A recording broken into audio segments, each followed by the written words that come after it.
జై శ్రీరామ్ అందరికీ నమస్కారం. వెల్కమ్ టు న్యూస్ సెకండా. నేను మీ కస్తూరి శ్రీధర్. నేను ముందు ఒక మాట మాట్లాడతా. ఖచ్చితంగా 100% నేను సెక్యులర్ని కాదు, నేను హిందువుని. నేను హిందువుని అని చెప్పుకునేదానికి నేను గర్వపడుతున్నా. మీలో ఎంతమంది నేను హిందువుని అని చెప్పుకునేదానికి మీరు గర్వపడుతున్నారు? కులాలను పక్కన దబ్బండి. మనమంతా ఒకటి, మనదంతా కుటుంబం, మనది హిందూ కుటుంబం. ఈ విధంగా మీరు ఎంతమంది ఆలోచన చేస్తున్నారు? ఆలోచన చేసే వాళ్ళు ప్రతి ఒక్కరు కూడా కామెంట్ పెట్టండి. ఇంకో విషయం ఏంటంటే, హిందూ వ్యతిరేకులు ఎవరైతే ఉన్నారో, ఏది మన ఇంటా బయట అంటే మన దేశంలో అంతర్గతంగా కావచ్చు, బయట కావచ్చు, వీళ్ళు ఎంతసేపటికి మన దేశాన్ని, మన ధర్మాన్ని, సనాతన ధర్మాన్ని ఎన్ని విధాలుగా ఏ విధంగా నాశనం చేయాలని చెప్పేసి ఇష్ట ప్రకారం ఎన్ని కావాలంటే అన్ని ప్రయత్నాలు చేస్తానే ఉంటారు. మనోళ్ళు ఏంటంటే పాపం ఒక పక్క భయము, ఇంకో పక్క స్వార్థము, రకరకాల ఎన్నో లోపాలతోటి వీళ్ళు ఏం చేస్తారు తెలిసిన, అట్లా చూసినా చూడనట్టు కొంతమంది ఉంటారు. కొంతమందికి పాపం ఏమి తెలియదు. ఇట్లా రకరకాల జనాలు ఉన్నారు మనోళ్ళు కూడా. కొంతమంది ఏంటంటే దీన్ని కూడా అడ్డం పెట్టుకొని ఏదో పైకి వద్దాం అనుకునే వాళ్ళు, 10 రూపాయలు డబ్బులు సంపాదించుకోవాలనుకుంటే కొంతమంది పనికిమాలిన మనవప్పులు కూడా ఉన్నారు. మీకు తెలుసు కదా. కానీ నిజాయితీగా ఎవరైనా పని చేస్తే మాత్రం వాళ్ళను కొట్టడానికైనా తిట్టడానికైనా, అవసరమైతే వాళ్ళని చంపేదానికైనా కూడా ఈ హిందూ వ్యతిరేకులు ఏ మాత్రం కూడా వెనకాడరు. దానికి సంబంధించి ఒక ఇంపార్టెంట్, ఒక ఇంట్రెస్టింగ్ న్యూస్ను ఒకదాన్ని తీసుకొచ్చిన. ఈ న్యూస్ విన్న తర్వాత మీ నిర్ణయం ఏందో కామెంట్ రూపంలో తెలియజేయండి. హిమంత బిశ్వా శర్మ మన దేశంలోని టాప్ 3 డైనమిక్ ముఖ్యమంత్రులు తీసుకుంటే వాళ్ళలో హిమంత బిశ్వా శర్మ ఖచ్చితంగా ఉంటాడు. ప్రస్తుతం హిమంత బిశ్వా శర్మ కత్తితో చెలగాటం ఆడుతున్నాడు. ఇదేంద్రా స్వామి, కత్తితో చెలగాటం ఆడేది ఏంది? ఆయన ఏమన్నా కత్తి సాగు నేర్చుకుంటాడా, ఏమైనా కత్తితో చేస్తాడు అనుకుంటారా? చెప్తా, మీకు అర్థమయ్యేట్టుగా చెప్తాలే. తన ప్రజల కోసం, తన హిందువుల కోసం, అస్సాంలో తన జాతి మనుగడ కోసం హిమంత బిశ్వా శర్మ చేయని పనులంటా లేవు. ముఖ్యంగా అస్సాంలోని ముస్లింల జనాభా విపరీతంగా పెరిగిపోతుంది. దీని గురించి గతంలో మనం కొన్ని వీడియోలు కూడా చేసినాం. వాళ్ళ జనాభాను తగ్గించి హిందువులను రక్షించేందుకు హిమంత బిశ్వా శర్మ శతవిధాలా ప్రయత్నం చేస్తున్నాడు. ఈ క్రమంలో అస్సాంలో అనేక సంస్కరణలు తీసుకొచ్చాడు. ముస్లింలకు సంబంధించి ఈ చిల్డ్రన్ మ్యారేజెస్ను రద్దు చేసినాడు. అంటే బాల్య వివాహాలు అంటారు కదా, ఆ బాల్య వివాహాలు జరగకుండా రద్దు చేసినాడు. బంగ్లాదేశ్ నుంచి వస్తున్న ముస్లింలను అయితే ఏం నిర్మోహమాటంగా అడ్డుకుంటున్నాడు, తరిమి కొడతాడు. ల్యాండ్ జిహాదీలను ఉక్కుపాదంతో తొక్కిపారేస్తున్నాడు. దీంతో అక్కడ ఉన్నటువంటి జాంబీలకు హిమంత బిశ్వా శర్మ ఒక టార్గెట్గా మారిపోయినాడు. చెప్పినా కదా నేను, ఎవరైతే అంటే ఆయన ఎవరైనా వ్యతిరేకిస్తున్నాడా అంటే, నేను ముఖ్యమంత్రిని కదా, నా దగ్గర బలం ఉండదు, నా దగ్గర అధికారం ఉండదు అని చెప్పేసి ఎవరి మీద బల ప్రయోగం చేస్తాడా? లేదు కదా. ఎవరైతే కుట్రలు బన్నుతారో, ఎవరైతే తప్పులు చేస్తారో, ఎవరైతే క్రైమ్ చేస్తారో వాళ్ళ మీద తనకున్న బాధ్యతలను ఆయన సరిగ్గా అయితే నిర్వర్తిస్తున్నాడు. కానీ ఏం చేస్తారంటే ఇక్కడ వాళ్ళకేంది, వాళ్ళ ఆలోచనలకు, వాళ్ళ లక్ష్యాలకు ఇక్కడ భంగం వాటిల్తుంది. దానివల్ల ఏంటంటే ఆయన టార్గెట్ చేస్తున్నారు.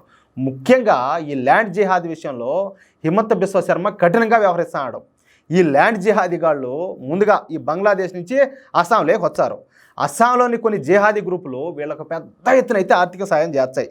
ఇక ఆ డబ్బుతో ఏంటంటే ఈ ల్యాండ్ జిహాదీలు హిందువులు నివసించే ప్రాంతాల్లో పెద్ద ఎత్తున అయితే స్థలాలను కొనుగోలు చేసి ఇక అక్కడే నివాసం ఉండటం ప్రారంభించారు. అంతేకాకుండా తాము కొనుగోలు చేసిన ప్రాంతాల్లోకి పెద్ద సంఖ్యలో ఏంటంటే ఈ బంగ్లా జాతీయులను అయితే ఆహ్వానిస్తారు. ఎందుకు? వాంటెడ్గా బలం పెంచుకునేదానికి. వాళ్ళు బలం ఎందుకు పెంచుకుంటారో మీకు తెలుసు కదా. ఇక బంగ్లాదేశీ ముస్లింలు పెద్ద సంఖ్యలో ఆ ప్రాంతంలో తమ స్థిర నివాసాలు ఏర్పరచుకొని అక్కడే స్థిరపడతారు. ఇలా స్థిరపడినటువంటి బంగ్లాదేశ్ ముస్లింలు ఆ ప్రాంతాల్లో బీఫ్ తినడం ప్రారంభిస్తారనమాట. ఎందుకంటే మీకు తెలిసే ఉంటుంది, అస్సాంలో చాలా వరకు ఈ గిరిజన తెగలు వీళ్ళంతా కూడా చాలామంది ఉంటారు. చాలామంది ఏంటంటే శాకాహారులు కూడా ఎక్కువ ఉంటారు. దానికి ఏంటంటే పూర్తి వ్యతిరేకంగా ఈ ఎట్టా పనిలో చూడండి. అంతేకాకుండా ప్రతి విషయానికి కూడా హిందువులతో, అంటే హిందువులు ఏదైతే ఇష్టపడతారో దానికి వ్యతిరేకంగా వీళ్ళు పనులు చేస్తూ ఉంటారు, గొడవలు పెట్టుకోవడం ప్రారంభించారు. అలా హిందువులతో తరచుగా గొడవలు పెట్టుకుని హిందువులను ఆ ప్రాంతం నుంచి వెళ్ళగొడతారనమాట. ఏంద్రా స్వామి ఈ దరిద్రమో, ఈరోజు నిద్రలేని టాంచి నిద్రమోహంతో ఎప్పుడు చూసినా కానీ నిద్ర టాంచి నిద్రపోయేదాకా వీళ్ళతో ఎవరు కొట్లాడతారు, వీళ్ళు వద్దు, వీళ్ళు సమాసం వద్దు, వీళ్ళు లేకుండా దొబ్బుకొని పోతే పోతా అనిపించేటిగా చేస్తారు వీళ్ళు. ఎందుకంటే వాళ్ళ ప్లానింగ్లో అదొక భాగం. ఆ మాదిరి కావాలని వాంటెడ్గా చేస్తారు. ఇక హిందువులు ఏంటంటే ఈ తలనొప్పి మనకు ఎందుకు లేని చెప్పుకొని అక్కడ ఉన్నట్టు ఏదో అమ్ముకోనో లేకపోతే ఏదో ఒకటి చేసుకొని అక్కడి నుంచి వెళ్ళిపోయిన తర్వాత ఆ ప్రాంతాన్ని పూర్తిగా ఆక్రమించుకొని అక్కడ మళ్ళీ ఈ బంగ్లాదేశ్ ముస్లింలకు స్థిర నివాసాలు ఏర్పాటు చేస్తారు. చూడండి ఎంత ప్లానింగ్గా. ఎవరినైనా చెప్పిందా? వాళ్ళు తెలివి తక్కువ వాళ్ళనే. ఓరే స్వామి, తెలివి తక్కువ వాళ్ళు మనవరా నాయనా, అందరినీ ఓళ్ళు గొర్రెలు వీళ్ళు గొర్రెలు అంటారు. ఓళ్ళు గొర్రెలు కాదు, గొర్రెలు అమ్మ మొగుళ్ళం మనము. మీకు అది అర్థం కాల. ఓళ్ళు గొర్రెలు అంటారు. ఇప్పుడు ఒక అమ్మ ఉంటుంది, భగవద్గీత అంటే ఏందో తెలీదు, ఆ అమ్మ మతం మారుతుంది. మతం మారినాక కనీసం ఈ వీడియో చూసేవాళ్ళు ఎంతమంది పోయారయ్యా గుళ్ళకి ఈరోజా? ఒక మాట చెప్పండి. సరే దేవుడికి ఎంతమంది దండం పెట్టారు అదన్నా చెప్పండి. ఎంతమంది ఉంటారా? మీ మనసాక్షితో మీరు ఆలోచించుకోండి. కానీ ఒకరు ఎవరైనా కూడా క్రిస్టియానిటీ కానీ తీసుకున్నారనుకో, ఆదివారం అయితే ఖచ్చితంగా చర్చికి పోతారు.